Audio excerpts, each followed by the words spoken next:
Buenas noches. Ponte cómodo. Deja que el mundo exterior se desvanezca y acompáñame al principio de todo. Cierra los ojos si lo deseas, o déjalos reposar sobre la oscuridad suave de la habitación. No hay prisa, no hay nada que hacer, ningún lugar al que ir esta noche. Solo existe este momento, tu respiración y el susurro antiguo de las historias más viejas que jamás haya conocido la humanidad. Vamos a viajar juntos más atrás que los primeros reyes, más atrás que las primeras ciudades, más atrás incluso que la primera estrella.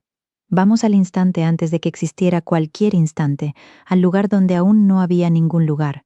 Acompáñame al principio de todo. Y antes de que te quedes dormido y ya no puedas hacerlo, te invito a suscribirte al canal de Dormitus y a activar la campanita. Hazlo ahora, mientras todavía recuerdas tu propio nombre, porque las historias que siguen a estas son igual de largas, igual de profundas, y el sueño, ya lo sabes, llega sin avisar. María y todo el equipo de Dormitus seguirán trayéndote cada noche un nuevo viaje al corazón de los mitos, las leyendas y los sueños más hermosos de la humanidad. No te lo pierdas. Imagina, si puedes imaginar algo así, la ausencia total, no la oscuridad, porque la oscuridad implica un espacio donde la luz podría existir, no el silencio, porque el silencio implica un lugar donde el sonido podría resonar. Imagina algo anterior a todo eso, algo que los griegos llamaron caos, aunque esa palabra en sus bocas no significaba desorden ni confusión. Significaba abertura, vacío, bostezante profundidad sin forma ni fondo. Era el estado primordial, la nada que contenía en su interior el potencial infinito de todo lo que vendría después. Y en ese vacío que no era un vacío, en esa oscuridad que no era oscuridad, algo comenzó a moverse. No fue una explosión, no fue un grito, fue algo más parecido a un suspiro, lento y antiguo, como si el universo mismo se estirara después de un sueño sin fin. Desde las profundidades de ese caos sin fondo emergió Gea, la tierra. Imagina ese momento, la primera roca, el primer suelo firme, el primer lugar donde algo podría apoyarse. Gea no fue creada por nadie, simplemente surgió, como surge el amanecer, como surge el pensamiento justo en el momento en que uno despierta. Era cálida y oscura y vastísima, y su cuerpo era el mundo entero, y en su pecho dormían semillas de todo lo que aún no había comenzado a existir. Junto a Gea, o quizás desde Gea, emergió también el Tártaro. Si Gea era la superficie del mundo, el suelo firme y fértil, el Tártaro era su opuesto perfecto. Las profundidades infinitas debajo de ese suelo, un abismo tan hondo que un yunque de bronce tardaría 9 días y 9 noches en caer desde la superficie hasta su fondo. El Tártaro era oscuro de una manera que Gea nunca lo sería.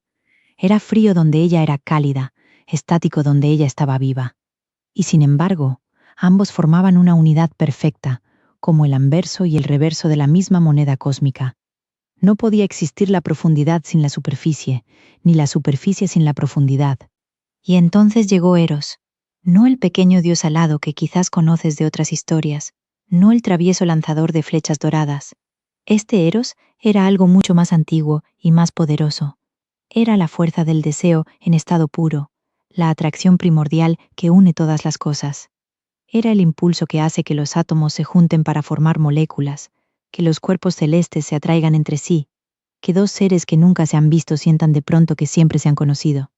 Sin Eros, nada podría haberse unido jamás. Sin esa fuerza de atracción y deseo, el caos habría permanecido para siempre en su quietud perfecta, y no habría habido historia alguna que contar. Respira hondo. Siente el peso de tu cuerpo sobre la cama, el calor de las mantas, la suavidad de la almohada bajo tu cabeza. Ahora imagina que ese peso, ese calor, esa suavidad, son Gea misma sosteniéndote, porque la Tierra no es solamente el planeta que gira en el espacio. En los mitos griegos, Gea era una presencia viva y consciente, la madre de todas las madres, la abuela de dioses y titanes y monstruos y héroes. Todo lo que existe sobre su superficie es, en cierto modo, su hijo.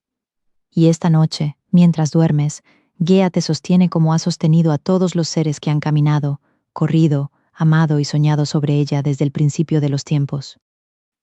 Gea, en su vastedad y su soledad, miró hacia arriba y creó a Urano, el cielo estrellado, para que la cubriera por completo y para que fuera el hogar de los dioses que habrían de venir. Urano era tan grande como ella, tan eterno como ella, y su cuerpo era la bóveda oscura y brillante que se extendía sobre todas las cosas. Por las noches, cuando levantamos los ojos y contemplamos las estrellas, estamos mirando el cuerpo de Urano tal como lo imaginaban los griegos. Vivo, consciente, atento, mirando hacia abajo con miles de ojos de luz fría y antigua. También creó Gea a las montañas, que fueron como arrugas en su propia piel, pliegues de tierra que se alzaban hacia el cielo, y creó el mar, Ponto, el mar primordial, oscuro y profundo y lleno de sal y de vida aún sin nombre. De la unión de Gea y Urano, el amor entre la tierra y el cielo, nacieron los seres más poderosos que el mundo habría de conocer antes de los dioses del Olimpo. Primero llegaron los 12 titanes, 6 hijos y 6 hijas, criaturas de una escala que la mente humana apenas puede contener. Eran como fuerzas de la naturaleza convertidas en seres con voluntad y pensamiento. Océano, cuyo cuerpo era el río que rodeaba todo el mundo conocido. Hiperión, el que camina en lo alto, señor de la luz celestial. Temis, la justicia divina encarnada en forma de mujer. Mnemósine, la memoria que hace posible que existan los relatos y las canciones. Cronos, el más joven y el más astuto de todos, cuyo nombre se confunde a menudo con Cronos, el tiempo, aunque no fueran la misma entidad. Eran majestuosos y terribles, más grandes que las montañas, más antiguos que el mar. Pero Gea y Urano tuvieron también otros hijos, criaturas que no encajaban en ninguna categoría conocida. Primero nacieron 3 seres llamados los cíclopes, cuyo nombre significa ojo redondo, porque cada uno de ellos tenía un único ojo enorme en el centro de su frente. Sus nombres eran Brontes, el trueno, Estéropes, el relámpago, y Arges, el resplandor. Eran herreros de fuerza prodigiosa, artesanos del fuego y del metal, capaces de forjar objetos de un poder sobrenatural. Pero Urano, su propio padre, los temía, pues su apariencia era extraña y su poder inmenso, y así los encadenó y los arrojó al fondo del Tártaro, al abismo frío y oscuro bajo la tierra. Después nacieron los hecatónquiros, cuyo nombre significa los de 100 manos, y eran 3 hermanos llamados Coto, Briareo y Giges. Cada uno de ellos tenía 50 cabezas y 100 brazos, y su fuerza era tan descomunal que podían lanzar montañas como si fueran piedras. Eran, en cierto sentido, la personificación de las fuerzas naturales más destructivas, las tormentas de 100 brazos, los terremotos de 50 cabezas, el caos del mundo físico cuando pierde el control. Urano los amaba tan poco como amaba a los cíclopes, quizás incluso menos, y también los encadenó y los arrojó al Tártaro, lejos de su vista, lejos de la luz. Gea lloró por sus hijos encadenados con un llanto que hacía temblar la tierra, pero Urano no cedió. Y aquí, en este dolor antiguo de una madre que no puede proteger a sus hijos, encontramos el primer gran conflicto de la mitología griega, porque el sufrimiento de Gea no se apagó ni se resignó, fue creciendo lentamente, como crece una raíz que busca la luz, como crece el rencor en el pecho de quien ha sido profundamente agraviado. Gea había dado a Urano todo, su amor, su cuerpo como hogar, sus hijos como herencia, y Urano había respondido encerrando a esos hijos en las entrañas oscuras de la tierra, lejos de ella, lejos del sol. No había reconciliación posible, solo había la pregunta de quién tendría el valor de actuar. Gea descendió a sus propias profundidades y allí, en el calor oscuro de su vientre, creó una hoz de metal grisáceo, un arma sin precedentes en el mundo, pues hasta ese momento no había existido ningún arma. Luego llamó a sus hijos titanes, a aquellos que todavía vivían libres sobre la superficie del mundo, y les habló en voz baja, con las palabras medidas de quien ha pensado mucho tiempo antes de hablar. Les dijo lo que Urano les había hecho a sus hermanos, les mostró la hoz, y les preguntó quién estaba dispuesto a actuar. 11 de los 12 titanes guardaron silencio. Uno solo, Cronos, el más joven, el de mirada fría y voluntad de hierro, extendió la mano. Esa noche, cuando Urano descendió sobre Gea como hacía cada noche, cubriendo la tierra con el manto oscuro del cielo estrellado, Cronos estaba esperando en las sombras. Lo que ocurrió a continuación cambió el mundo para siempre. Cronos blandió la hoz que su madre había forjado y mutiló a Urano, separando el cielo de la tierra de un golpe que resonó a través de todas las edades del mundo. La sangre de Urano cayó al mar y al suelo, y de cada gota brotaron nuevas formas de vida. De las gotas que cayeron al mar emergió Afrodita, la diosa del amor y la belleza, que llegó al mundo como una ola de espuma rosada y sal marina, adulta y radiante desde el primer instante. De las gotas que cayeron a la tierra nacieron las erinias, aquellas 3 presencias oscuras que persiguen a quienes derraman sangre familiar, y también los gigantes, y las ninfas de los fresnos llamadas Melíades. Urano, herido y alejado para siempre de la tierra que amaba, lanzó una maldición antes de retirarse al horizonte. Llamó a sus hijos titanes, que significa los que se esfuerzan, y les profetizó que así como Cronos había derrocado a su propio padre, así también Cronos sería derrocado por sus propios hijos. Las palabras de la maldición quedaron flotando en el aire nocturno como nubes, que no traen lluvia, pero sí presagios. Y Cronos las escuchó, y las recordó, y desde ese día comenzó a temerlas con la misma frialdad con que había sostenido la hoz de su madre. El ciclo de la traición y el miedo había comenzado, y no se detendría hasta mucho, mucho tiempo después. Cronos tomó el trono del mundo con la misma determinación con que había tomado la hoz. Se coronó señor de los titanes y del cosmos, y a su lado colocó a su hermana Rea, la madre de los dioses, cuyo cuerpo era fértil como la tierra en primavera, y cuya voz era tan suave como el sonido del agua entre las piedras. Juntos gobernaron sobre lo que los griegos llamarían la Edad de Oro, un tiempo antes de los tiempos en que el mundo era nuevo y puro y sin mácula. No había guerras, no había trabajo doloroso, no había vejez ni enfermedad. Los seres que vivían sobre la tierra lo hacían en una armonía perfecta con las estaciones y con el orden natural de las cosas. La primavera era eterna, los frutos crecían solos, y los ríos corrían con miel y leche bajo soles que nunca quemaban demasiado. Pero en el corazón de Cronos vivía la maldición de su padre como una semilla envenenada. Cada vez que Rea quedaba embarazada, el miedo de Cronos crecía con el vientre de su esposa. Y cuando llegaba el momento del parto, cuando Rea le entregaba el recién nacido envuelto en telas suaves, Cronos hacía algo que helaba el alma de quien lo presenciaba. Abría la boca y se tragaba al niño entero. Así devoró a Hestia, la diosa del hogar, cuya llama nunca se apaga. Así devoró a Deméter, la señora de los campos y las cosechas. Así devoró a Hera, la reina que aún no tenía reino. Así devoró a Hades, el señor silencioso, y a Poseidón, el que haría temblar los mares. 5 hijos, 5 dioses tragados por el miedo de su padre, viviendo en la oscuridad del estómago de Cronos, como prisioneros de una cárcel sin paredes. Rea lloró a cada uno de sus hijos con un dolor que no encontraba consuelo. Y cuando llegó el momento de dar a luz a su 6.º hijo, tomó una decisión. Acudió a sus padres, a Gea y al ya lejano Urano, y les pidió consejo. Y ellos, que conocían el peso de las profecías y el precio de los errores cometidos por miedo, le revelaron la forma de salvar a ese último hijo. Cuando llegó la hora del parto, Rea fue a la isla de Creta, a una cueva en el monte Ida que olía a tomillo y a tierra húmeda, y allí, en secreto, alumbró a un niño de mirada brillante y risa ya presente en los labios. Lo llamó Zeus. Luego envolvió una piedra del tamaño de un recién nacido en telas suaves y perfumadas, y regresó junto a Cronos, y le entregó el bulto con el gesto cansado de quien acaba de dar a luz. Cronos, sin mirar, sin dudar, tragó la piedra. Y en la cueva del monte Ida, amamantado por una cabra divina llamada Amaltea, rodeado por los curetes, guerreros que golpeaban sus escudos con sus lanzas para ahogar el llanto del niño, con el estruendo del metal, Zeus creció en secreto, protegido por el amor de su madre y por la oscuridad de la cueva que olía a musgo y a futuro. El niño que cambiaría todo el mundo crecía en silencio, lejos de su padre, alimentado por la misma tierra que su abuela Gea había sido desde el principio de los tiempos. Cierra los ojos. Respira.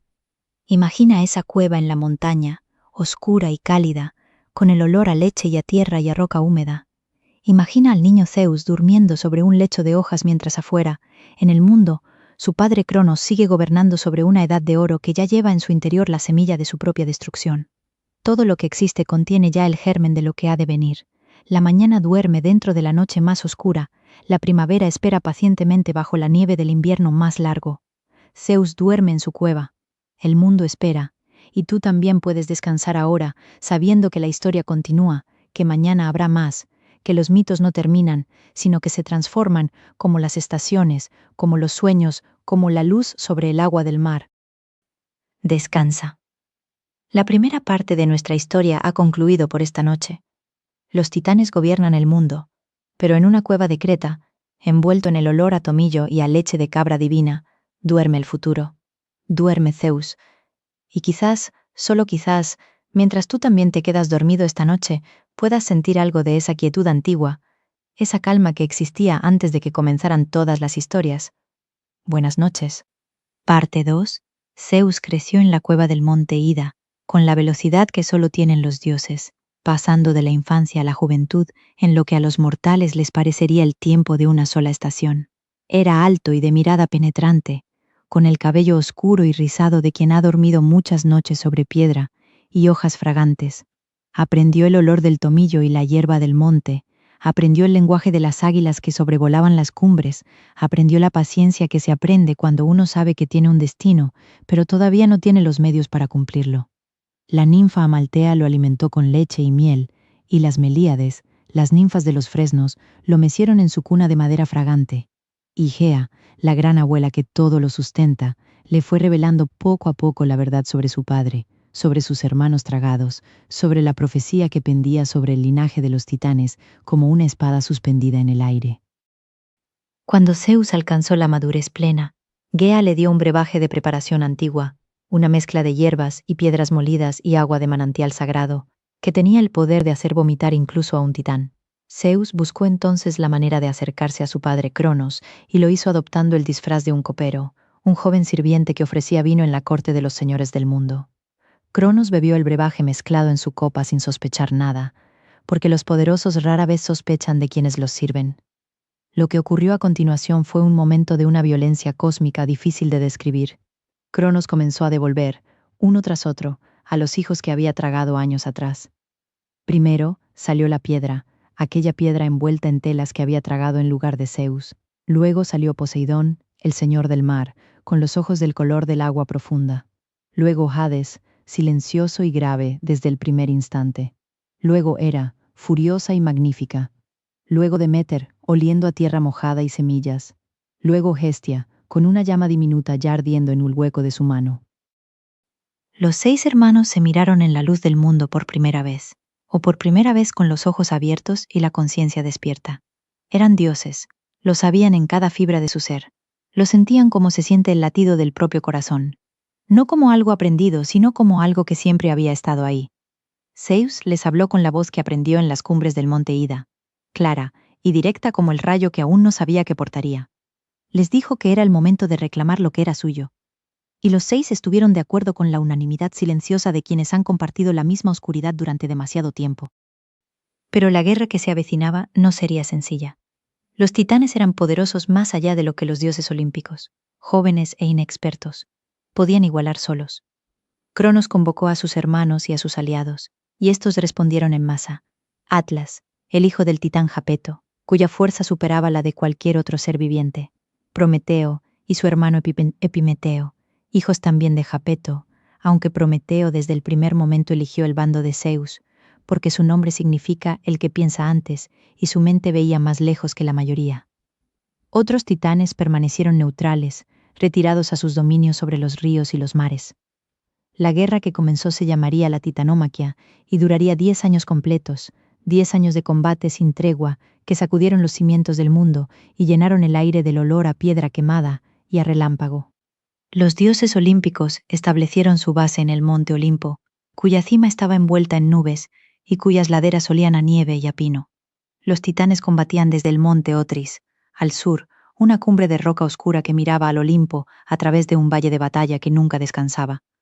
Durante años el equilibrio se mantuvo, y el mundo temblaba bajo los pies de aquellos gigantes enfrentados, y los mares se agitaban con olas que no respondían al viento, sino al miedo cósmico de la tierra.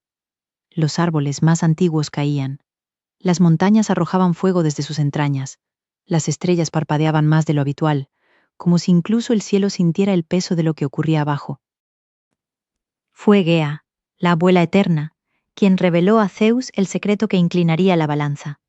Le dijo que en las profundidades del Tártaro esperaban encadenados los cíclopes y los hecatónquiros, aquellos hermanos monstruosos que Urano había arrojado al abismo, y que Cronos, al tomar el poder, había mantenido encadenados por el mismo miedo que su padre.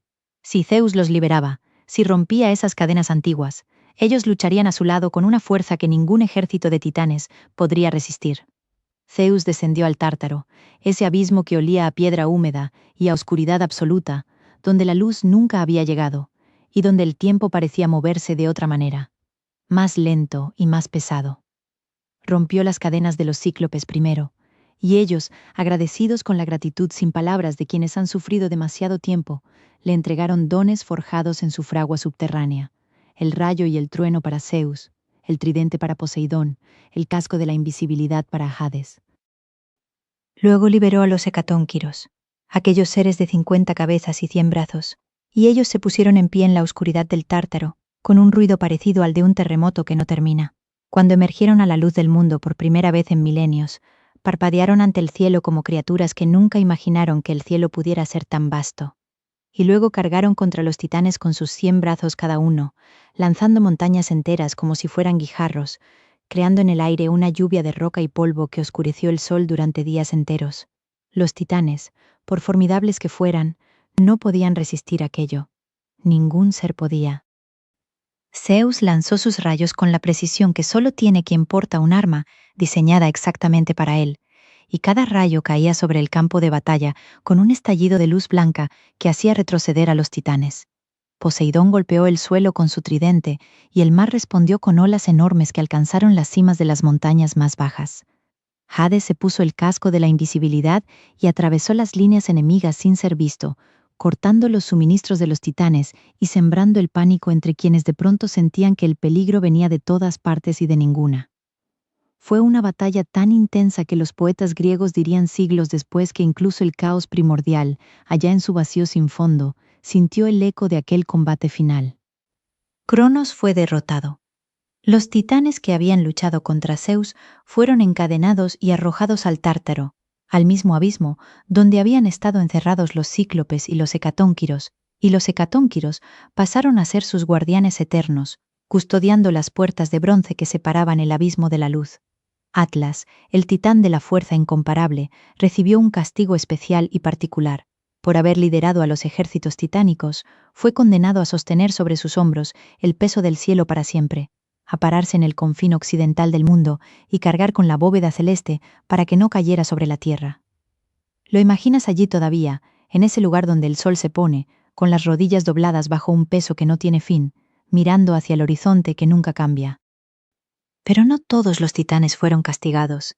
Aquellos que se habían mantenido neutrales, como Océano y su esposa Tetis, los señores de las aguas que rodeaban el mundo, conservaron sus dominios y su dignidad. Y Prometeo, aquel titán que desde el primer momento había comprendido que el futuro pertenecía a Zeus, no solo no fue castigado, sino que pasó a ocupar un lugar de distinción entre los nuevos señores del cosmos. Su historia, sin embargo, habría de tomar caminos que ninguno de los presentes en aquella hora de victoria podría haber imaginado. El nombre de Prometeo, el que piensa antes, resultaría ser una promesa y una advertencia al mismo tiempo. La victoria de Zeus fue total y resonante. El mundo tembló y luego se quedó quieto, con esa quietud particular que tienen los campos después de una batalla, cuando el polvo se asienta y los pájaros vuelven a cantar con una nota diferente a la de antes. Los dioses olímpicos miraron a su alrededor y vieron un mundo que era suyo, un mundo que necesitaba ser organizado, dividido, gobernado. Zeus convocó a sus hermanos y hermanas a la cima del Olimpo, donde el aire era tan puro y tan frío que hacía llorar los ojos sin necesidad de tristeza. Y allí, entre nubes que olían a nieve y a distancia, comenzaron a decidir el orden del mundo nuevo. El método que eligieron para repartirse los dominios fue la suerte, ese árbitro imparcial que los griegos respetaban profundamente. Poseidón extendió su mano grande y llena de nudos y tomó su lote. Los mares, todos los mares, desde las aguas tranquilas del Egeo hasta los océanos sin nombre que rodeaban el mundo conocido. Hades tomó el suyo con la expresión seria de quien acepta lo que le corresponde sin quejarse. El inframundo, el reino de los muertos, ese lugar subterráneo donde irían a parar todas las almas que alguna vez hubieran vivido. A Zeus le correspondió el cielo, la bóveda celeste y el aire que la sostiene, y con ellos la soberanía sobre todos los demás dioses, el derecho de convocarlos y de juzgarlos cuando la ocasión lo requiriera. La tierra y el Olimpo fueron declarados territorio común, compartido por todos, y así el mundo quedó dividido en 3 reinos verticales.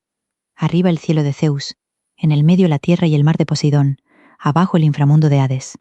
3 hermanos, 3 reinos, 3 formas de ser Dios que se complementaban sin igualarse. Y sobre todos ellos, como árbitro, y padre y señor de la justicia, Zeus tomó su trono en la cima del Olimpo y miró hacia abajo, hacia el mundo que había ganado con 10 años de guerra y con la ayuda de su abuela la tierra, y respiró el aire frío de las alturas con la satisfacción profunda de quien ha llegado donde siempre supo que tenía que llegar. Descansa ahora. Deja que esta imagen se quede contigo mientras el sueño llega. El Olimpo en calma después de la tormenta, los dioses en sus tronos recién ganados, el mundo ordenado y quieto bajo sus pies. La guerra ha terminado. El caos ha dado paso al orden, y en ese orden, como siempre ocurre, se están sembrando ya las semillas de las próximas historias, los próximos conflictos, los próximos amores y traiciones y búsquedas que harán del mundo el lugar impredecible y maravilloso que siempre ha sido. Pero eso puede esperar. Por ahora, duerme. Parte 3. El Olimpo era una montaña, sí, pero era también mucho más que una montaña. Imagínalo mientras dejas que tus músculos se aflojen uno a uno, mientras el peso de tu cuerpo se entrega por completo a la superficie que te sostiene. El Olimpo era el lugar donde el cielo y la tierra se tocaban, el punto de encuentro entre lo mortal y lo inmortal, entre el tiempo que pasa y la eternidad que permanece. Su cima estaba siempre envuelta en nubes que los dioses podían apartar o convocar a su voluntad, como quien corre o cierra una cortina. El aire allí arriba tenía una calidad distinta al aire que respiran los humanos. Era más ligero, más luminoso, casi dulce, perfumado con los olores del néctar y el ambrosia que los dioses consumían en sus banquetes eternos. No había lluvia en el Olimpo, no había viento tempestuoso, no había invierno. Solo aquella luz dorada y permanente que los griegos imaginaban cuando pensaban en la perfección. En aquel lugar de cimas eternas, los dioses construyeron sus palacios. Zeus presidía desde el más alto y el más vasto, un edificio de mármol blanco y oro que reflejaba la luz del sol de tal manera que quien mirara hacia la cima del Olimpo, desde el valle vería destellos que parecían relámpagos, aunque el cielo estuviera despejado. Junto a él, Hera, su esposa y hermana, la reina de los dioses, hija de Cronos y Rea, que había sido tragada y devuelta, que había pasado su infancia en la oscuridad del estómago de su padre y que ahora gobernaba los cielos con una majestad que hacía inclinar la cabeza incluso a los inmortales. Hera era la protectora del matrimonio y del hogar sagrado, la guardiana de los votos solemnes, y su carácter era tan poderoso como su belleza. Podía ser generosa y protectora con quienes ganaban su favor, e implacable con quienes la ofendían. Atenea, la hija que Zeus engendró con la titánide Metis, la diosa de la prudencia, tenía un origen que no se parece al de ningún otro ser en los mitos griegos. Cuando Metis quedó embarazada, Gea y Urano advirtieron a Zeus de una nueva profecía. Si Metis daba a luz una hija, esa hija sería gloriosa, pero si después concebía un hijo, ese hijo destronaría a su padre. Zeus, que conocía bien la historia de los padres destronados por sus hijos, tomó una decisión que tenía el mismo sabor que las decisiones de Cronos. Tragó a Metis, embarazada y todo. Pero el destino no se desvía tan fácilmente. Meses después, Zeus comenzó a sentir un dolor en la cabeza tan insoportable que llamó al dios Hefesto, el herrero divino, y le pidió que le abriera el cráneo con su martillo de forja. Y de ese cráneo abierto emergió Atenea, completamente adulta, vestida con armadura de guerra y con su lanza en la mano, gritando un grito de batalla que hizo temblar el Olimpo de arriba abajo. Era la diosa de la sabiduría, de la estrategia en la guerra, de los oficios y las artes que requieren inteligencia y precisión. Sus ojos eran del color del aceite de oliva, dorado y verde al mismo tiempo, y su mirada era la de quien siempre está calculando, siempre está viendo más lejos que los demás. Apolo y Artemis eran mellizos, hijos de Zeus y de la titánide Leto. Su nacimiento fue difícil porque Hera, celosa como siempre del amor de Zeus hacia otras mujeres, había prohibido que Leto diera a luz en ningún lugar que tocara la tierra firme. Leto vagó de isla en isla, rechazada en todas partes por miedo a la ira de Hera, hasta que encontró la pequeña isla de Delos, que flotaba sin estar anclada al fondo del mar y que por tanto no podía considerarse tierra firme en sentido estricto. Allí, sobre la roca blanca y salada de Delos, que olía a algas y a viento marino, Leto dio a luz primero a Artemis y luego, con la ayuda de su recién nacida como comadrona, a Apolo. Artemis sería la cazadora eterna, señora de los bosques y de la luna llena, protectora de las bestias salvajes y de las jóvenes que aún no se han casado. Apolo sería el dios de la luz del sol, de la música y la poesía, de la profecía y la medicina, el más hermoso de todos los dioses olímpicos, con el cabello del color del trigo maduro y una voz que cuando cantaba hacía callar a los ríos para escuchar mejor. Hefesto, El dios del fuego y la forja tenía un lugar especial entre los olímpicos por razones que tenían tanto de honor como de melancolía. Era hijo de Zeus y Hera, aunque algunas versiones del mito decían que Hera lo había concebido sola, sin padre, como respuesta al nacimiento de Atenea. Sea como fuere, Hefesto nació con las piernas débiles o torcidas, y su propia madre, avergonzada de su apariencia física, lo arrojó desde la cima del Olimpo. Hefesto cayó durante un día entero y aterrizó en la isla de Lemnos, donde los habitantes lo recogieron y lo criaron. Aprendió allí el arte de la forja con una maestría que no tenía parangón en el mundo. Sus obras serían siempre las más elaboradas, las más precisas, las más hermosas que ningún artesano pudiera imaginar. Cojo y callado y trabajador, Hefesto era quizás el más humano de todos los dioses, el que más se parecía en su vida cotidiana a los mortales que trabajaban con sus manos. Hermes era el mensajero de los dioses, hijo de Zeus y de la ninfa Maya, nacido en una cueva del monte Silene en Arcadia que olía a musgo y a tierra de bosque. Desde el primer día de su vida mostró una agilidad y un ingenio que superaban a todo lo imaginable. Apenas nacido, ese mismo día, salió de su cuna, encontró una tortuga en la entrada de la cueva, mató al animal con disculpas y usó su concha para construir la primera lira que jamás había existido en el mundo. Luego, antes de que cayera la noche de su primer día de vida, robó el ganado de Apolo y lo escondió en una cueva lejana, caminando hacia atrás para que las huellas apuntaran en la dirección equivocada. Cuando Apolo lo descubrió y lo llevó ante Zeus furioso y reclamando justicia, Hermes tocó la lira que había construido y la música fue tan hermosa que Apolo olvidó el enojo y le ofreció el ganado entero a cambio del instrumento. Hermes sería para siempre el dios de los viajeros, los comerciantes, los ladrones, los mensajeros, los que cruzan fronteras de todo tipo, incluida la frontera entre el mundo de los vivos y el mundo de los muertos. Y entre todos ellos, entre toda esa constelación de divinidades poderosas y complejas, existía un dios cuya naturaleza era diferente a todas las demás, un dios que no encajaba del todo en el orden severo y majestuoso del Olimpo, Dioniso, el hijo de Zeus y de Semele, una princesa mortal de Tebas. El nacimiento de Dioniso fue tan extraño como su naturaleza. Hera, celosa una vez más, convenció a Semele de que le pidiera a Zeus que se le revelara en toda su gloria divina. Zeus intentó negarse, sabiendo lo que ocurriría, pero había jurado por el río Estigia, el juramento más irrevocable que existe entre los dioses, cumplir cualquier deseo de Semele.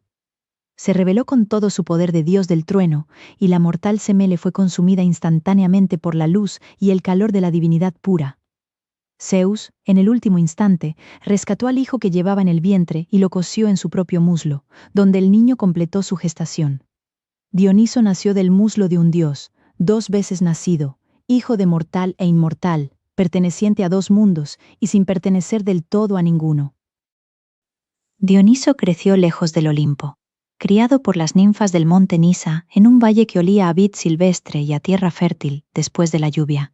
Aprendió los secretos de la vid y del vino. Aprendió que la fermentación de la uva producía una bebida que hacía a los hombres olvidar sus penas y sus miedos, que los liberaba temporalmente de los límites de su conciencia cotidiana. Pero el poder de Dioniso era más profundo que el vino. Era el poder de la naturaleza salvaje que existe debajo de toda civilización. El rugido del bosque que se escucha cuando uno se aleja demasiado del camino conocido. La música que hace bailar a quien escucha aunque no quiera bailar. Sus seguidoras, las Ménades, mujeres que lo acompañaban en sus procesiones por los bosques y las montañas, danzaban hasta el éxtasis, con el cabello suelto y coronas de hiedra en la frente, liberadas por unas horas de todo lo que la sociedad les pedía que fueran. Dioniso era el dios que recordaba que debajo de cada orden hay un caos, y que ese caos no siempre es el enemigo. Las ninfas eran las presencias más numerosas y más suaves del mundo mítico griego, esas criaturas femeninas que habitaban en cada rincón del mundo natural. Las náyades vivían en los ríos y las fuentes, y si uno bebía agua de un manantial en el que vivía una náyade y no le daba las gracias, podría enloquecer. Las dríades eran las almas de los árboles, y si un árbol era cortado imprudentemente, la dríade que lo habitaba moriría con él, lo que explicaba por qué los bosques griegos siempre parecían tener algo de presencia viva y atenta. Las oréades habitaban en las montañas y los valles de roca, y su risa podía escucharse en el eco que repite las palabras entre 2 laderas. Las Nereidas eran las 50 hijas del dios marino Nereo, y nadaban en las aguas del mar Egeo, con el cabello del color de las algas y los ojos del color de la espuma. No eran diosas exactamente, No tenían la inmortalidad plena ni el poder de los olímpicos, pero eran antiguas y sabias a su manera, y el mundo sin ellas habría sido un lugar mucho más silencioso y mucho menos hermoso.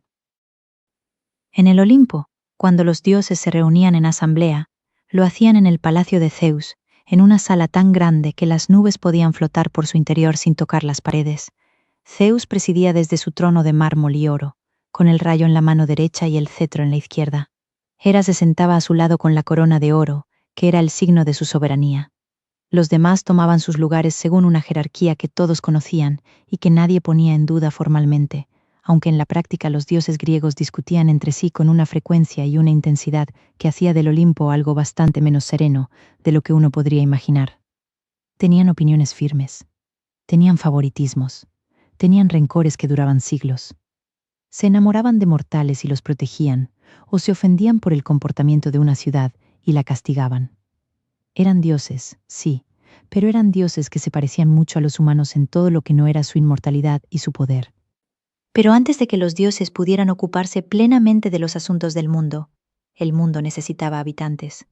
La tierra era vasta y verde y olía a posibilidades, pero sus bosques estaban llenos de animales y sus cielos llenos de pájaros y sus mares llenos de criaturas. Y sin embargo faltaba algo, alguien que pudiera contemplar todo eso y darle nombre, alguien que pudiera mirar el cielo y hacerse preguntas sobre él. La historia de cómo llegaron los seres humanos al mundo, y de quién fue el responsable de dotarlos de los dones que los hacen lo que son, es una historia que todavía no hemos contado. Es la historia de Prometeo, el titán que pensó antes, el que vio con más claridad que nadie el lugar que los humanos podrían ocupar en el mundo, y que pagó un precio por ello que hace temblar el alma solo con imaginarlo. Pero esa historia tiene su propio tiempo, su propio peso, su propio ritmo particular. Y este momento, aquí, esta noche, es el momento de descansar. El Olimpo brilla en su cima etérea, los dioses están en sus tronos, las ninfas cantan en sus ríos y sus bosques, Dioniso danza en algún valle perfumado de vid silvestre. El mundo está lleno, está vivo, está esperando, y tú también puedes esperar, con los ojos cerrados y el cuerpo pesado y la respiración lenta, sabiendo que cuando vuelvas mañana la historia seguirá donde la dejaste. Descansa.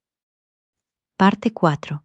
Había entre los titanes que habían sobrevivido a la titanomaquia uno cuyo destino estaba escrito con una tinta diferente a la de los demás.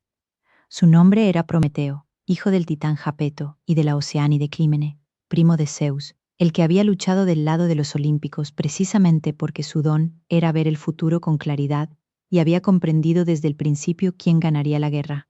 Prometeo tenía una inteligencia que sobrepasaba a la de casi cualquier otro ser en el cosmos, dioses incluidos, y su corazón albergaba algo que los dioses del Olimpo no solían cultivar con tanta intensidad: una compasión genuina hacia los seres débiles, hacia aquellos que no tenían el poder ni la inmortalidad para defenderse solos.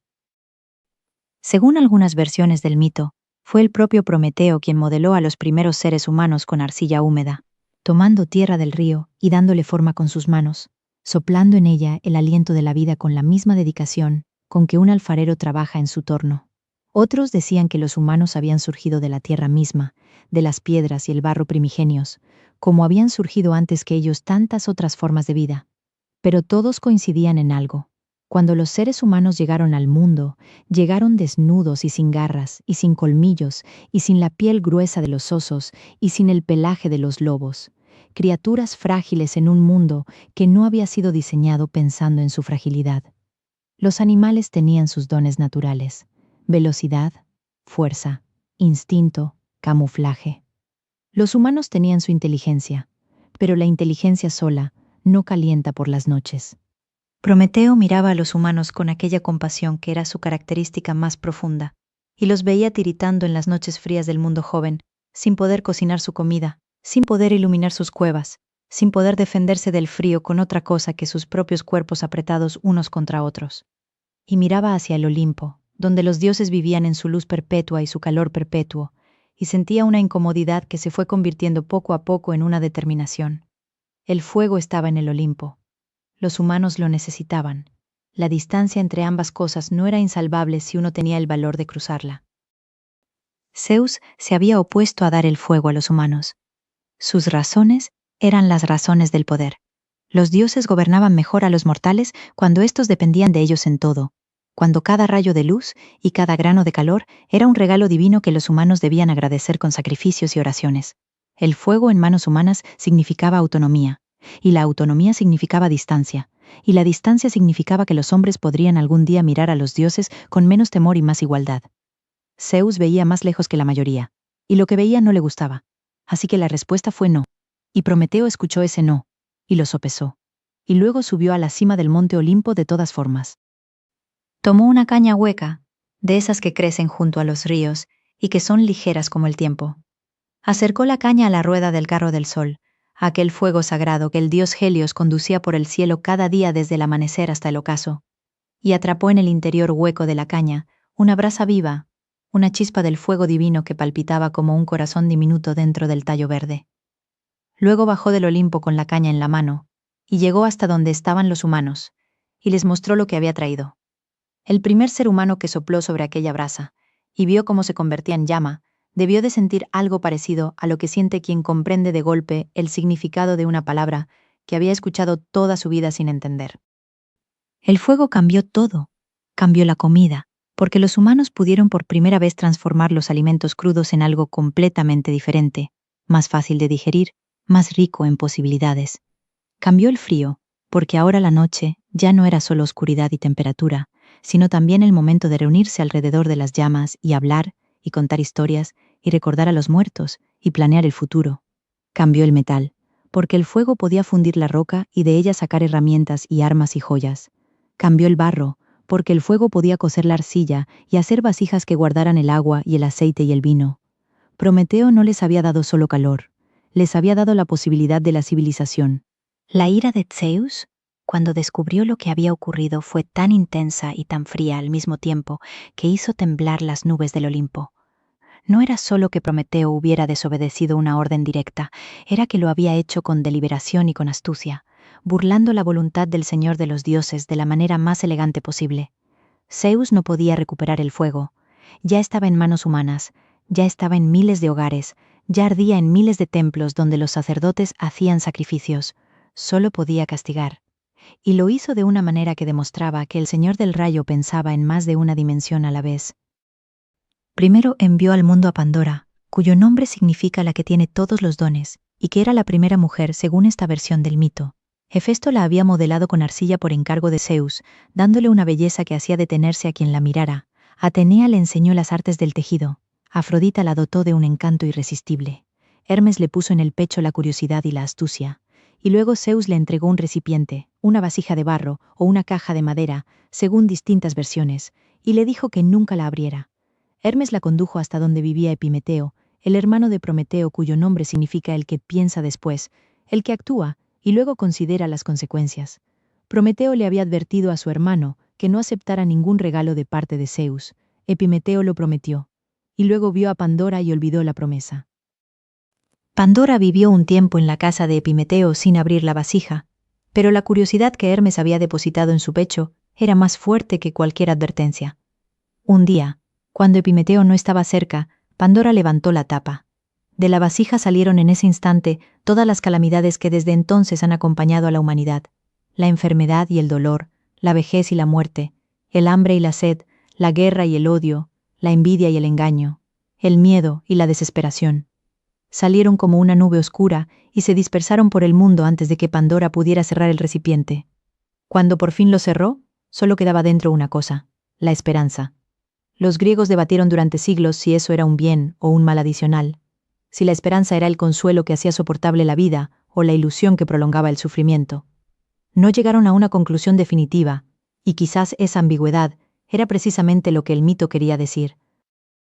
Para Prometeo, Zeus reservó un castigo de una crueldad que hacía difícil mirarlo de frente. Lo hizo encadenar a una roca en las cimas del Cáucaso, aquellas montañas frías y distantes que olían a nieve permanente y a piedra que nunca ve el sol de pleno. Las cadenas eran de bronce inquebrantable, forjadas por Hefesto con su habilidad incomparable. Cada mañana, un águila de envergadura enorme descendía sobre la roca y devoraba el hígado de Prometeo, arrancándolo con su pico en un dolor que no tenía nombre. Y cada noche, porque Prometeo era inmortal y su cuerpo se regeneraba en la oscuridad, el hígado crecía de nuevo, completo y sano, listo para ser devorado otra vez al amanecer. Día tras día, noche tras noche, año tras año, durante 30 años según algunas versiones, durante siglos según otras. Pero incluso encadenado, con el águila en el pecho y el cielo del Cáucaso sobre su cabeza, Prometeo no se arrepentía. Guardaba un secreto que Zeus quería conocer, la identidad del ser que algún día lo destronaría, la profecía que pendía sobre él como había pendido sobre Cronos y sobre Urano. Y Prometeo no cedía, porque había algo en él que el dolor y el tiempo no podían romper, algo que quizás era el mismo impulso que lo había llevado a robar el fuego para los humanos, la convicción de que había cosas que valían más que el propio bienestar.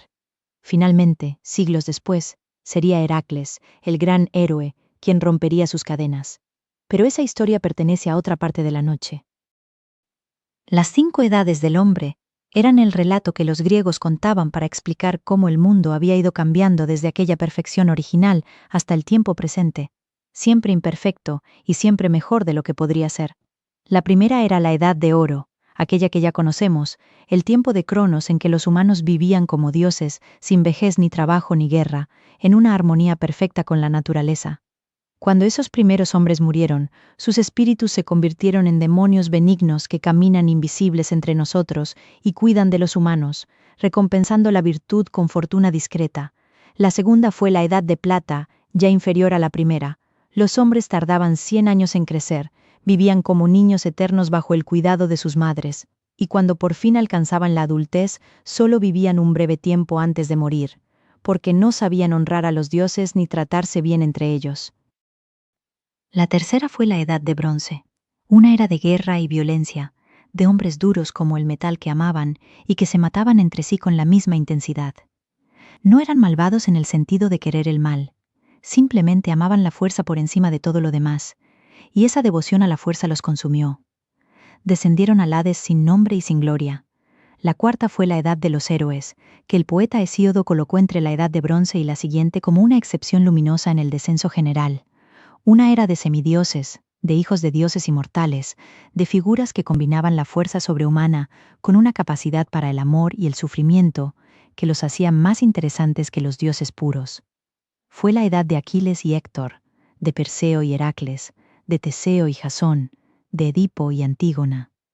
Muchos de esos héroes, cuando murieron, fueron llevados a los campos elíseos, un lugar en los confines del mundo, donde el sol siempre brilla y donde los justos descansan para siempre en una paz que no se parece a la muerte sino al sueño más hermoso que uno pueda imaginar. Y la quinta, la nuestra, es la edad de hierro. La peor de todas, decía Hesíodo con la tristeza de quien sabe que vive en un tiempo de degradación. El trabajo es duro y el dolor es real, y los hombres se traicionan entre sí y los poderosos oprimen a los débiles, y la justicia es difícil de encontrar.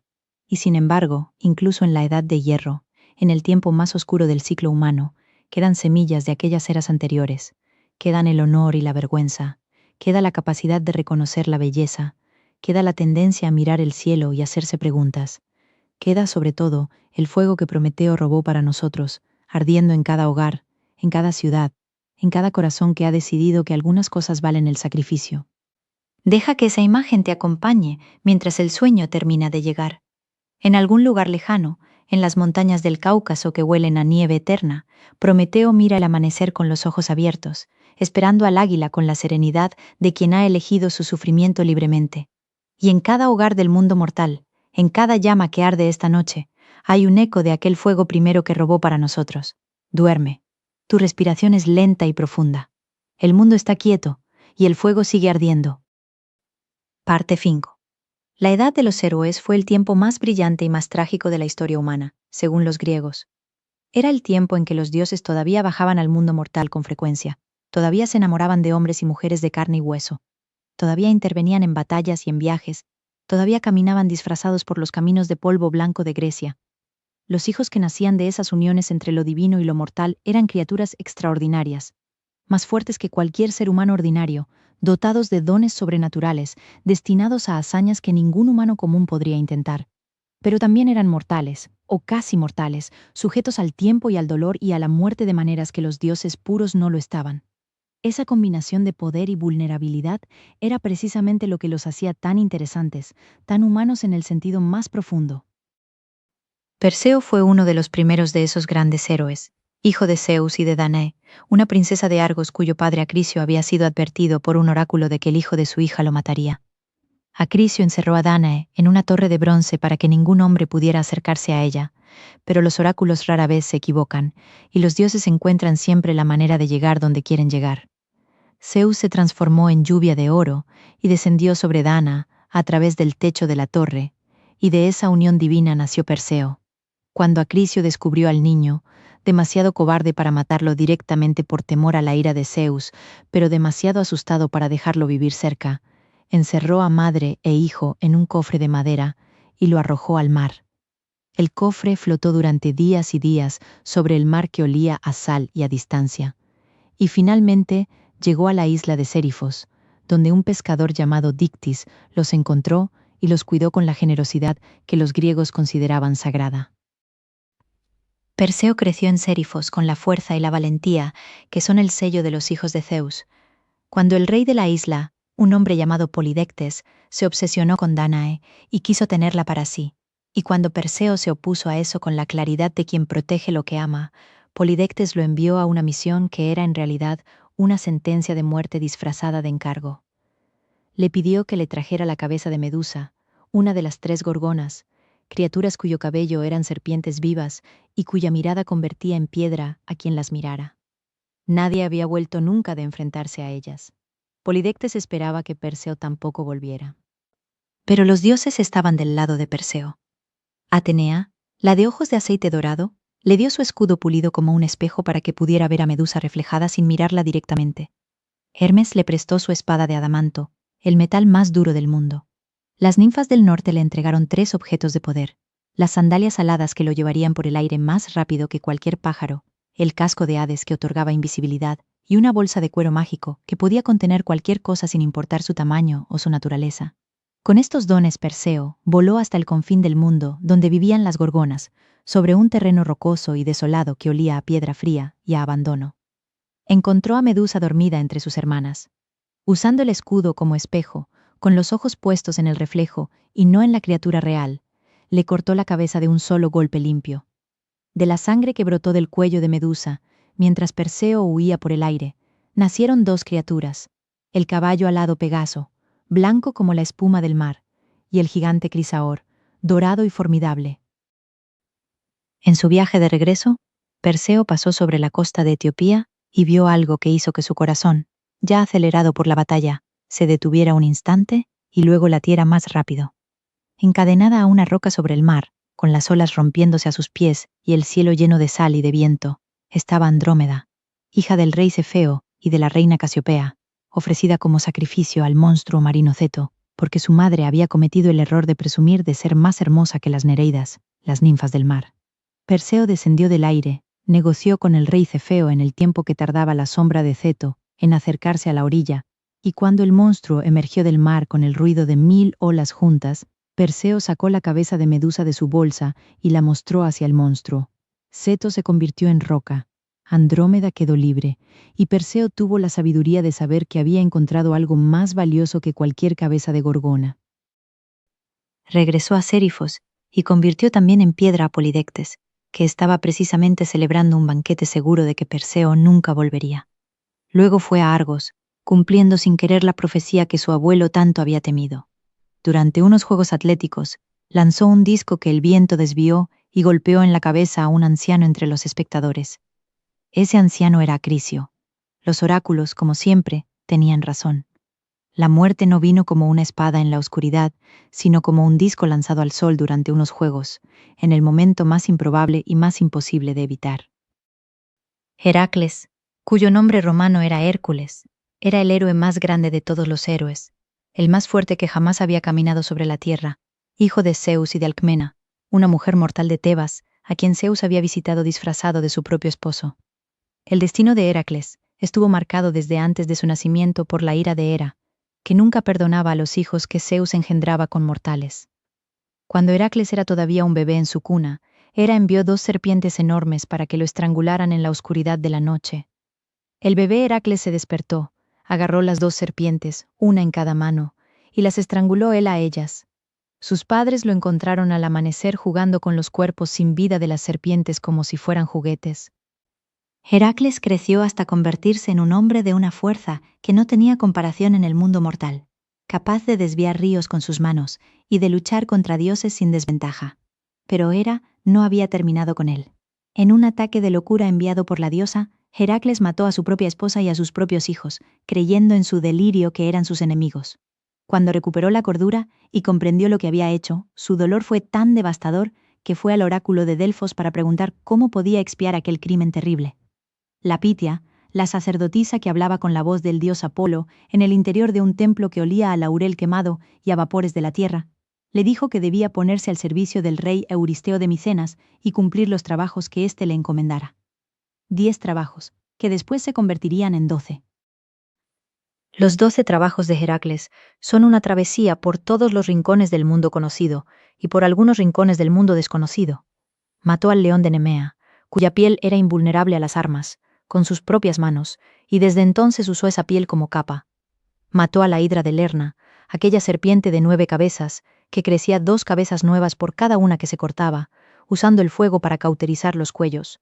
Capturó viva a la cierva de Serinea, el animal más rápido del mundo, persiguiéndola durante un año entero a través de bosques que olían a pino y a nieve. Capturó al jabalí del Erimanto. Limpió en un solo día los establos del rey Augias, que llevaban 30 años sin limpiarse y que albergaban miles de cabezas de ganado, desviando el curso de 2 ríos para que el agua lo limpiara todo. Espantó a las aves del Estínfalo. Capturó al toro de Creta. Domó las yeguas de Diomedes, que se alimentaban de carne humana. Obtuvo el cinturón de Hipólita, reina de las Amazonas. Robó el ganado del gigante Gerión. Trajo las manzanas de oro del jardín de las Hespérides, liberando de paso a Prometeo de sus cadenas eternas en el Cáucaso. Y finalmente, descendió al mismísimo inframundo y capturó a Cerbero, el perro de 3 cabezas que guardaba las puertas del reino de los muertos. Teseo era el héroe de Atenas, el fundador del orden civilizado de la ciudad que llevaría el nombre de Atenea. Hijo del rey Egeo de Atenas y de la princesa Etra, Teseo creció con su madre en la ciudad de Tresén sin conocer a su padre, pero sabiendo que había una promesa enterrada. Bajo una roca enorme, Egeo había escondido una espada y unas sandalias, y cuando su hijo fuera lo suficientemente fuerte para mover esa roca, podría tomar esos objetos y usarlos para presentarse ante él. El día que Teseo pudo mover la roca, levantó la piedra con una mano, tomó la espada y las sandalias, y comenzó el camino hacia Atenas por tierra, prefiriendo la ruta más peligrosa porque era el camino donde podría demostrar su valía. En ese camino mató a una serie de bandidos y monstruos que aterrorizaban a los viajeros, entre ellos al famoso Procusto, que tenía la costumbre horrible de hacer que sus huéspedes se acostaran en una cama de hierro. Si eran demasiado largos, los recortaba; si eran demasiado cortos, los estiraba. Teseo le dio el mismo trato que él había dado a los demás. Llegó a Atenas y se presentó ante su padre, y Egeo lo reconoció por la espada. Pero el mayor reto de Teseo estaba aún por llegar. Atenas tenía que pagar cada 9 años un tributo aterrador al rey Minos de Creta, enviando 7 jóvenes y 7 doncellas para ser devorados por el Minotauro, aquel ser mitad hombre y mitad toro que vivía en el laberinto diseñado por el genio Dédalo. Teseo se ofreció voluntario como parte del tributo, prometiendo a su padre que si regresaba con vida izaría velas blancas en lugar de las velas negras del luto. En Creta, la hija del rey Minos, Ariadna, de ojos oscuros y pelo del color de la noche, se enamoró de Teseo con la rapidez de quien ha reconocido algo. Le dio un ovillo de hilo para que pudiera encontrar el camino de regreso en el laberinto, y Teseo ató un extremo del hilo a la puerta de entrada y fue dejando el hilo extendido detrás de sí mientras avanzaba por los corredores de piedra que olían a oscuridad y a miedo antiguo. Encontró al Minotauro, lo mató y siguió el hilo de regreso a la luz. Partió de Creta con Ariadna, pero la abandonó dormida en la isla de Naxos, una decisión que los mitos no justifican claramente, pero que tendría consecuencias. Y en su precipitación o su distracción, olvidó cambiar las velas negras por las blancas. Egeo, que miraba el mar desde un acantilado esperando el regreso de su hijo, vio las velas negras y creyendo que Teseo había muerto, se arrojó al agua. Ese mar tomaría para siempre el nombre de mar Equeo. Jasón era el heredero legítimo del reino de Iolcos, en Tesalia, que su tío Pelias le había usurpado. Cuando Jasón se presentó ante Pelias para reclamar su trono, Pelias le ofreció un trato. Podía tener el reino si traía el vellocino de oro, aquella piel de carnero dorado que colgaba de un árbol en la lejana Cólquide, guardada por un dragón que nunca dormía. Era una misión imposible, o eso creía Pelias.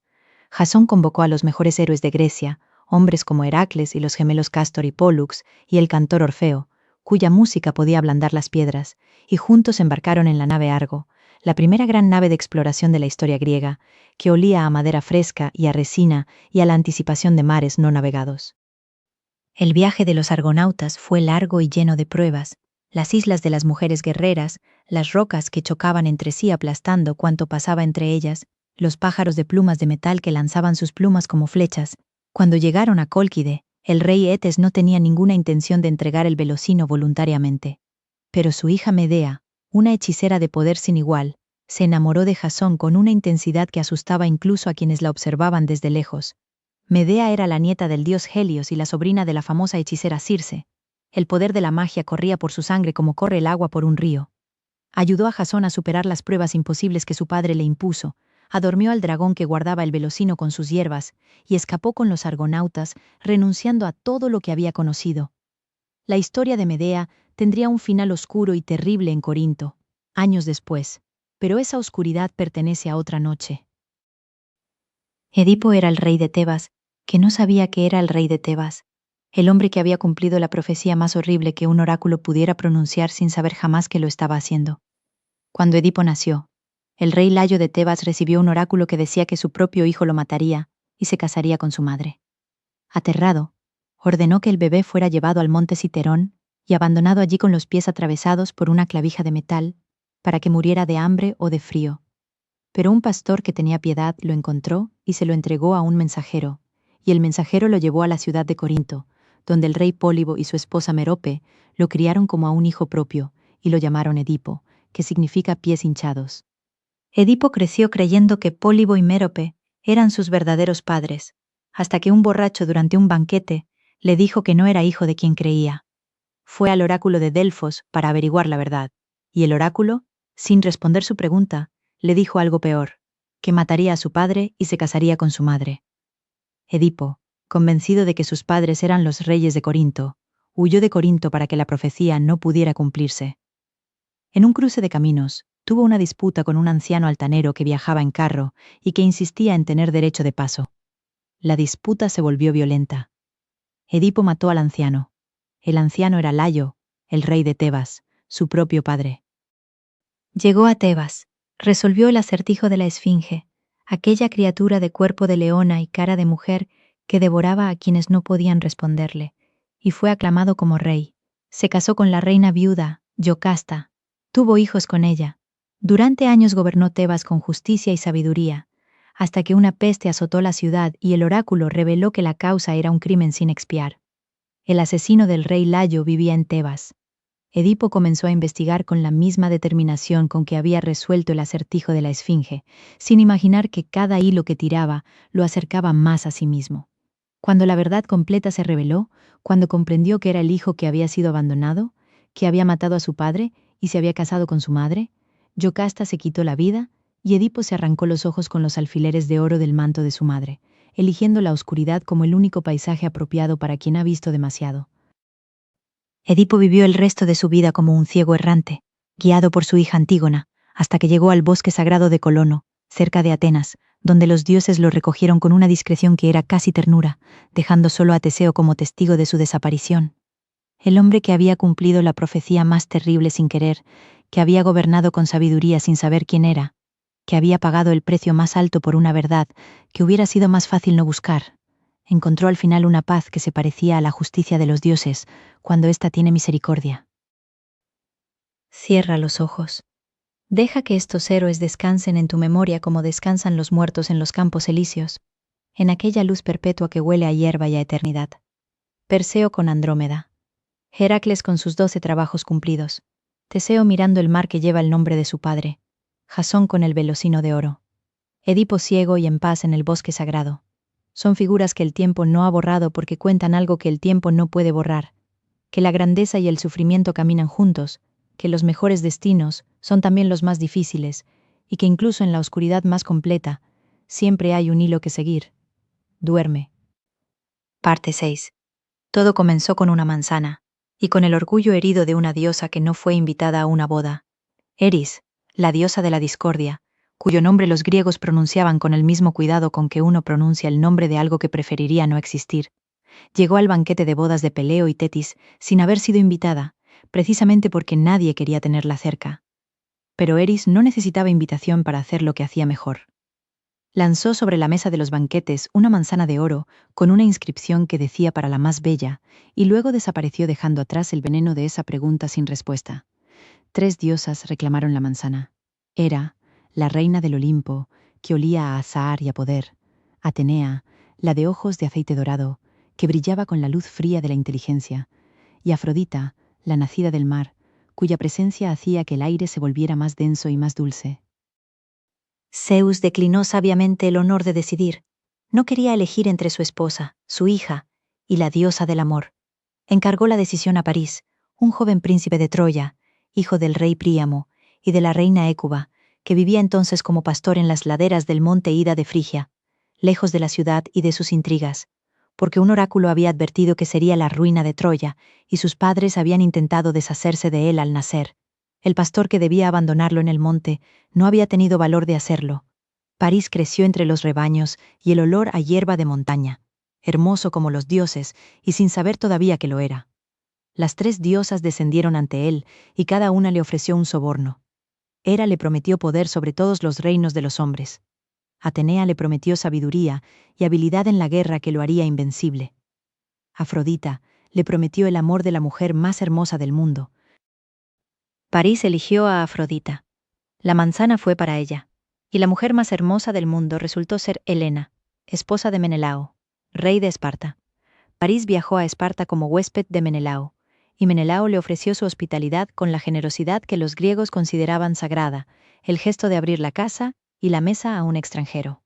Y París, dentro de esa casa, y mientras comía ese pan y bebía ese vino, sedujo a Helena y se fue con ella a Troya, llevándose también una parte considerable del tesoro de Menelao.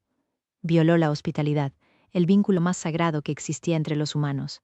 Con ese acto comenzó la guerra más larga y más cantada de toda la historia griega. Menelao convocó a todos los reyes de Grecia, recordándoles que cuando Helena era soltera, todos sus pretendientes habían jurado proteger el matrimonio de quien finalmente la ganara. Los reyes respondieron al llamado con sus ejércitos y sus navíos. Agamenón, hermano de Menelao y rey de Micenas, el más poderoso de todos, asumió el mando supremo. El catálogo de quienes fueron a Troya era deslumbrante. Aquiles, el hijo de la Nereida Tetis y del mortal Peleo, invulnerable en todo su cuerpo, excepto en el talón por donde su madre lo había sostenido cuando lo sumergió en las aguas del río Estigia para hacerlo inmortal. Odiseo, el rey de Ítaca, el más astuto de todos los griegos, cuya mente funcionaba con la precisión de un mecanismo de relojería, y que nunca atacaba de frente cuando podía atacar de costado. Áyax, el gigante de Salamina, cuya fuerza era segunda solo a la de Heracles entre los humanos. Diomedes, el de los gritos de guerra.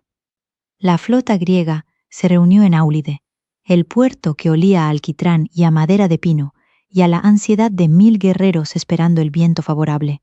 Pero el viento no llegaba. El adivino Calcas reveló la causa. Agamenón había ofendido a la diosa Artemis, y la diosa exigía un sacrificio para permitir el paso de la flota. El sacrificio exigido era Ifigenia, la propia hija de Agamenón. Lo que ocurrió a continuación fue uno de esos momentos en que los mitos griegos se permiten la ambigüedad.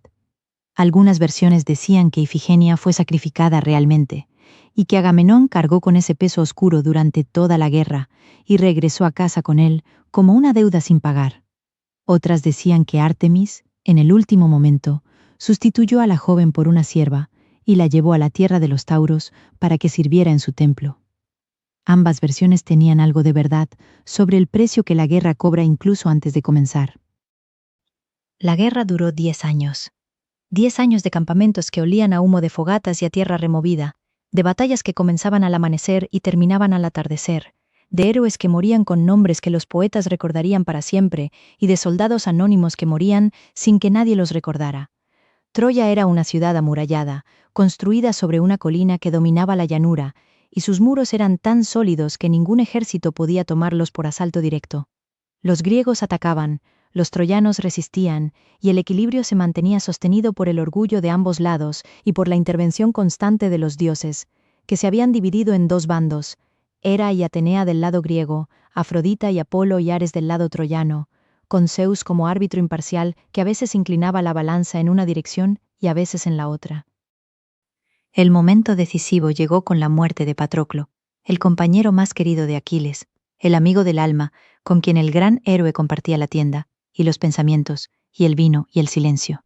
Aquiles llevaba meses retirado del combate, por una disputa de honor con Agamenón y Patroclo, viendo a los griegos retroceder ante el avance de los troyanos liderados por el príncipe Héctor, pidió permiso a Aquiles para ponerse su armadura y entrar en la batalla en su nombre, solo para asustar a los troyanos, solo para darles un respiro a los griegos. Aquiles consintió y le dio instrucciones precisas de no aventurarse demasiado lejos. Patroclo entró en la batalla con la armadura brillante de Aquiles, y los troyanos retrocedieron aterrados. Pero el combate lo llevó más lejos de lo que debía ir, y Héctor, el mayor de los hijos de Príamo, el mejor guerrero de Troya, lo mató. Aquiles recibió la noticia de la muerte de Patroclo, y su dolor fue tan devastador que sus gritos llegaron hasta el fondo del mar donde su madre Tetis vivía entre las otras nereidas. Tetis ascendió a la superficie y encontró a su hijo tumbado en la arena, cubierto de polvo y de ceniza, con un llanto que no terminaba. Le prometió que Hefesto le forjaría una nueva armadura más magnífica que ninguna que hubiera existido antes. Y le recordó, porque las madres a veces tienen que recordar las cosas más dolorosas, que si mataba a Héctor su propia muerte, llegaría pronto después. Aquiles lo sabía desde siempre, y entró de nuevo en la batalla al día siguiente con la nueva armadura que refulgía como el sol sobre el Egeo, sin importarle ya nada, excepto encontrar a Héctor. La muerte de Héctor fue uno de esos momentos que los griegos narraban con la misma emoción, mezclada de todos los sentimientos posibles.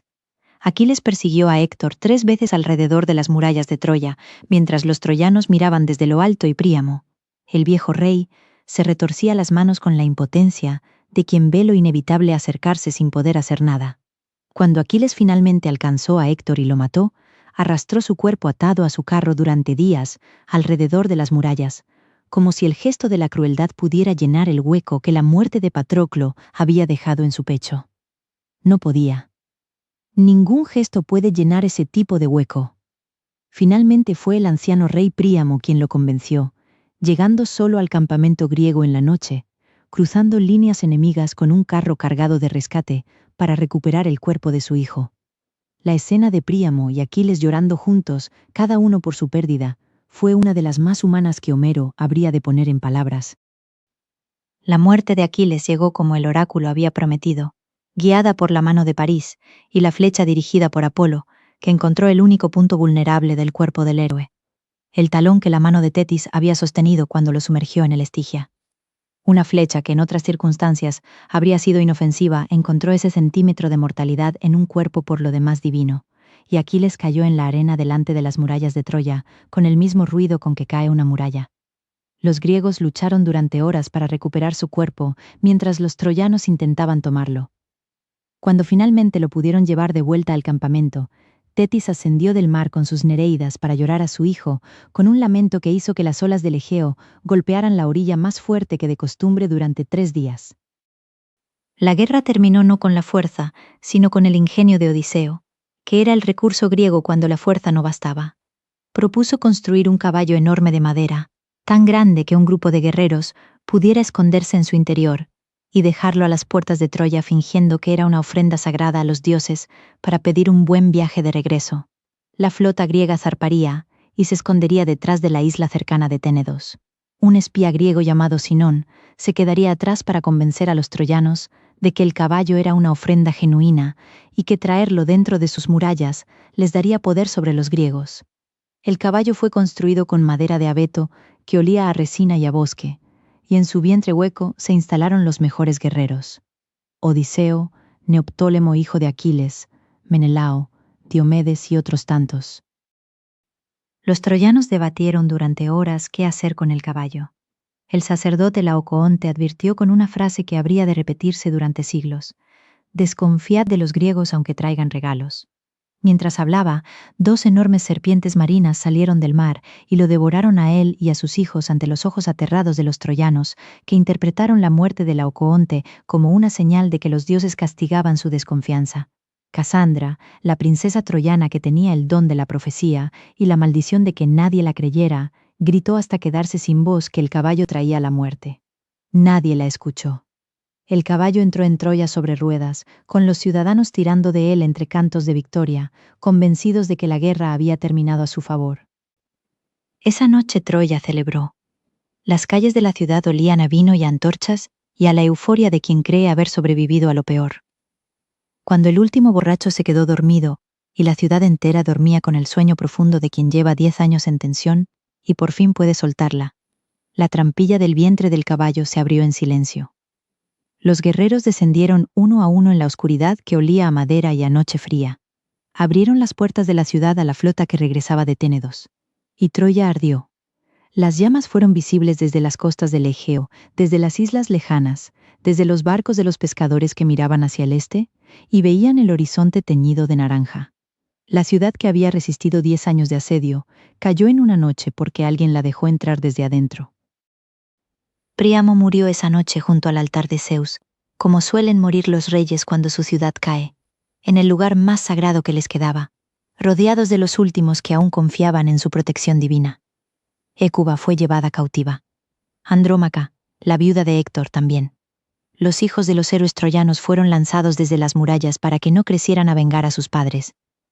Y Helena regresó con Menelao a Esparta, y los mitos divergen sobre si lo hizo con resignación o con alivio, o con la misma expresión inescrutable con que había partido. El viento que había bloqueado la flota griega en Áulide al inicio de la guerra sopló ahora desde el norte, llevando los barcos de vuelta a casa, cargados de botín y de supervivientes que ya tenían en los ojos la mirada de quienes han visto demasiado. Los regresos de los héroes griegos fueron tan difíciles como la guerra misma, como si el destino quisiera cobrar el precio de la victoria en cuotas. Agamenón llegó a Micenas y fue asesinado por su esposa Clitemnestra y el amante de ésta, que habían estado esperando su regreso durante 10 años con la paciencia oscura de quienes planean en silencio. Odiseo tardó otros 10 años en llegar a Ítaca, vagando por el Mediterráneo entre cíclopes y encantadoras y monstruos y tormentas enviadas por Poseidón, que lo odiaba por haber cegado a su hijo Polifemo. La historia de ese regreso, la Odisea, es una historia tan larga y tan rica que merece su propia noche, su propia oscuridad, su propio ritmo de olas y viento. Descansa ahora. La llama de Troya se ha apagado en tu imaginación, y el Egeo está quieto y oscuro y salado bajo un cielo lleno de estrellas. Los héroes regresan o no regresan, y el mundo empieza a cambiar, a hacerse más pequeño, a convertirse poco a poco en el mundo que conocemos. Pero todavía queda algo por decir. Todavía queda la pregunta más importante de todas. ¿Qué quedó cuando los dioses se fueron, si es que se fueron? Eso puede esperar hasta mañana, o hasta que el sueño te suelte. Por ahora, duerme. Parte 7. Hubo un momento, en algún punto entre el fin de la edad de los héroes y el comienzo de lo que los griegos llamarían el tiempo presente, en que los dioses comenzaron a alejarse.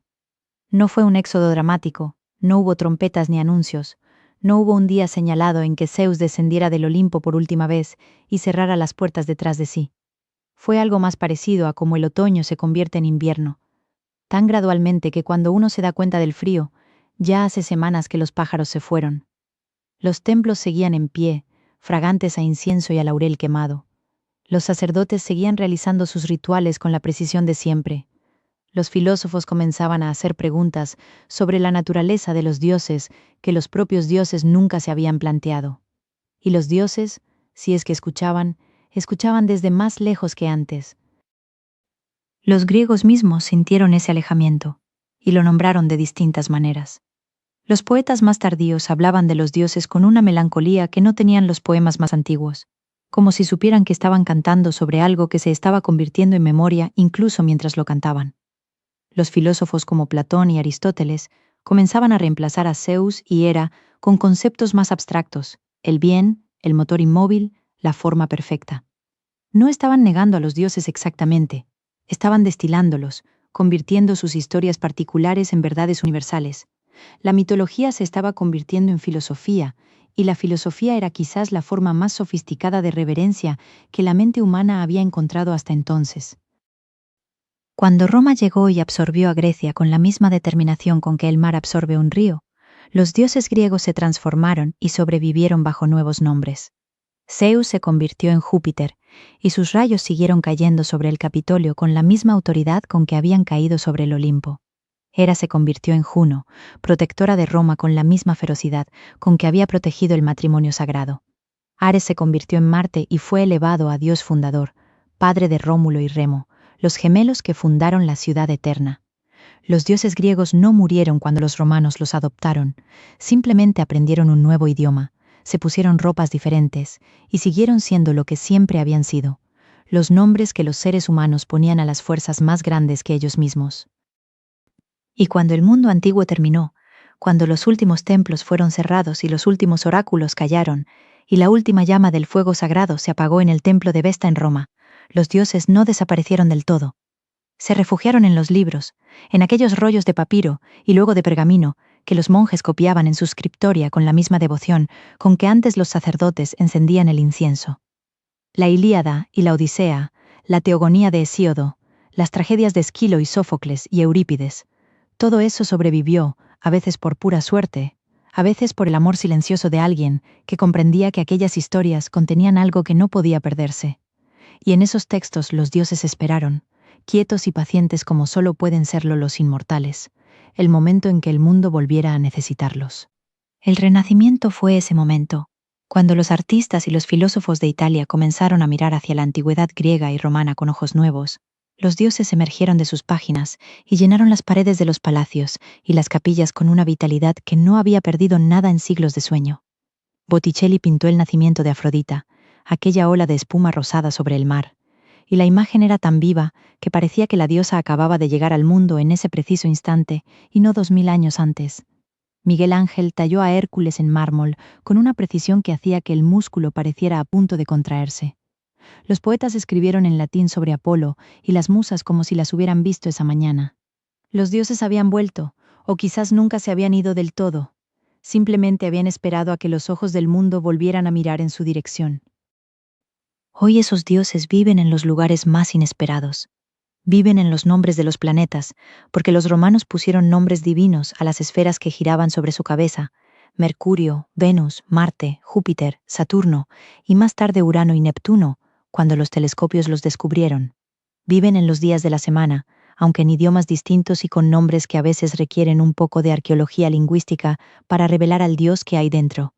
Viven en el vocabulario de la psicología, porque Freud y Jung comprendieron que las historias de los dioses griegos eran mapas del alma humana: el complejo de Edipo, el narcisismo de Narciso, la psique de Psique. Viven en cada obra de teatro que tiene un protagonista con una falla fatal, en cada historia de amor imposible, en cada viaje del héroe que empieza en casa y termina en casa pero con los ojos diferentes. Viven, sobre todo, en las preguntas. Las mismas preguntas que los griegos formulaban a través de sus mitos son las preguntas que siguen sin respuesta definitiva y que cada generación tiene que volver a hacerse por sí misma. ¿Qué significa la justicia? ¿Y si los dioses son justos o solo poderosos? ¿Qué es el amor? ¿Y si puede sobrevivir al conocimiento de la persona amada? ¿Qué debemos a los muertos? ¿Y si los muertos nos deben algo a nosotros? ¿Qué hace a un ser humano diferente de una bestia? ¿Y si esa diferencia es una bendición o una carga? Si el destino es real y si la libertad existe dentro de él, si el sufrimiento tiene algún sentido o si simplemente ocurre, como los rayos de Zeus, sin consideración por quien los recibe. Los mitos griegos no respondían estas preguntas. Esa es su grandeza y su honestidad más profunda. Los mitos griegos presentaban las preguntas de la manera más dramática y más hermosa posible. Las hacían encarnarse en seres que amaban y sufrían y cometían errores y morían, y luego dejaban que el oyente o el lector se quedara con la pregunta todavía ardiendo en la mente. Edipo no era solo un rey que cometió un error terrible. Era la pregunta de si podemos escapar de lo que somos. Prometeo no era solo un titán castigado, era la pregunta de si el conocimiento vale el sufrimiento que cuesta obtenerlo. La guerra de Troya no era solo una guerra por una mujer hermosa, era la pregunta de cuánto debemos pagar por el honor, y si ese precio tiene algún límite razonable. Y aquí estás tú, esta noche, escuchando estas historias que tienen más de 2500 años de antigüedad, y algo en ellas resuena. Algo en la historia de Zeus en su cueva de Creta te dice algo sobre la infancia y el miedo y la supervivencia. Algo en la historia de Prometeo encadenado te dice algo sobre el precio que se paga por hacer lo que uno cree correcto. Algo en la historia de Edipo te dice algo sobre la diferencia entre saber y querer saber. Ese eco que sientes, esa resonancia entre una historia antigua y algo que conoces de tu propia experiencia, eso es lo que los mitos siempre han sido. Ecos eternos que se propagan a través del tiempo porque tocan algo que no cambia, porque señalan hacia la parte de la condición humana que es más antigua que cualquier civilización y más duradera que cualquier imperio. Los dioses del Olimpo, si es que nos escuchan desde algún lugar entre las estrellas y el silencio, no esperan que los adoremos como los adoraban los griegos en sus templos con incienso y sacrificios. Lo que esperan, si es que esperan algo, es que sigamos haciéndonos las preguntas que ellos personificaban, que sigamos mirando el cielo y preguntándonos qué hay detrás, que sigamos contando historias en la oscuridad, como contaban historias los primeros humanos, alrededor del fuego que Prometeo robó para ellos, como contamos historias ahora en este momento, tú y yo, separados quizás por una distancia que no importa porque las palabras viajan bien en la oscuridad. Esta noche has recorrido el camino entero, desde el caos primordial que bostezaba antes de que existiera nada hasta la ciudad de Troya, ardiendo en la lejanía del pasado. Desde los titanes encadenados en el Tártaro hasta los héroes que caminaban entre dioses y mortales con un pie en cada mundo. Has escuchado el nombre de Gea, la madre de todo, y has sentido su calor bajo tus pies aunque no hayas salido de tu cama. Has escuchado el trueno de Zeus y el sonido del tridente de Poseidón golpeando el fondo del mar y el silencio absoluto del reino de Hades, donde todo llega eventualmente. Has viajado con Perseo por el aire y con Jasón por el mar y con Odiseo por ambos. Y has llegado hasta aquí, hasta este momento quieto de la noche, con todos esos nombres y esas historias asentándose suavemente en algún lugar de tu memoria donde se quedarán más tiempo del que crees. Los mitos no terminan.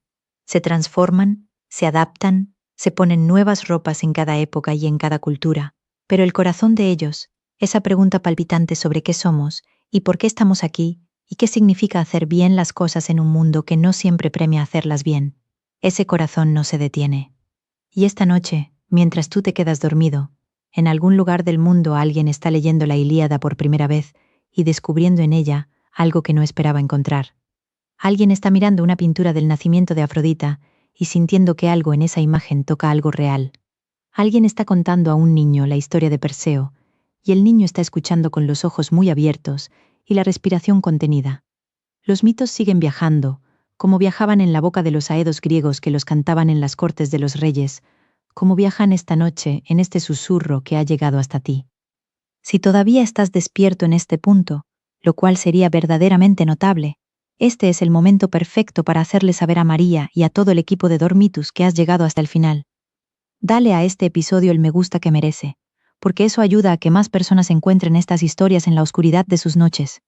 Cuéntaselo a alguien que necesite dormir mejor. Un mito bien contado es el mejor somnífero que existe. Y deja un comentario con el nombre del dios o el héroe que más te ha resonado esta noche, porque esa respuesta dice algo interesante sobre ti. Pero hazlo deprisa, porque el sueño ya estará llegando, y si se te va la oportunidad tendrás que esperar a la próxima noche. Y la próxima noche hay otra historia esperando. Cierra los ojos. El Olimpo está quieto en su cima de luz perpetua. Las ninfas duermen en sus ríos y sus árboles. Dioniso ha terminado su danza en el valle de la vid silvestre y se ha tumbado sobre la hierba con los brazos abiertos mirando las estrellas. Prometeo descansa por fin, libre de sus cadenas, en algún lugar donde el águila no puede llegar. Los héroes duermen en los campos elíseos, en esa luz suave y eterna que huele a hierba mojada y a paz ganada con esfuerzo. Y tú también puedes dormir ahora, sabiendo que estas historias han sobrevivido miles de años y sobrevivirán miles más, y que mañana seguirán aquí, esperándote, igual que esta noche han estado esperando a que tú llegaras a escucharlas. Buenas noches. Que los sueños sean tan antiguos y tan hermosos como los mitos que acabas de escuchar. Y si el sueño todavía te esquiva esta noche, recuerda que en el canal de Dormitus hay más historias esperándote, más mitos, más leyendas, más noches de viaje hacia lugares donde el tiempo funciona de otra manera. María te estará esperando allí, con la misma voz pausada y el mismo ritmo lento que convierte las historias en sueño. No tienes que llegar solo al amanecer. Hay compañía en la oscuridad, y siempre ha habido historias para hacer ese camino más llevadero. Buenas noches.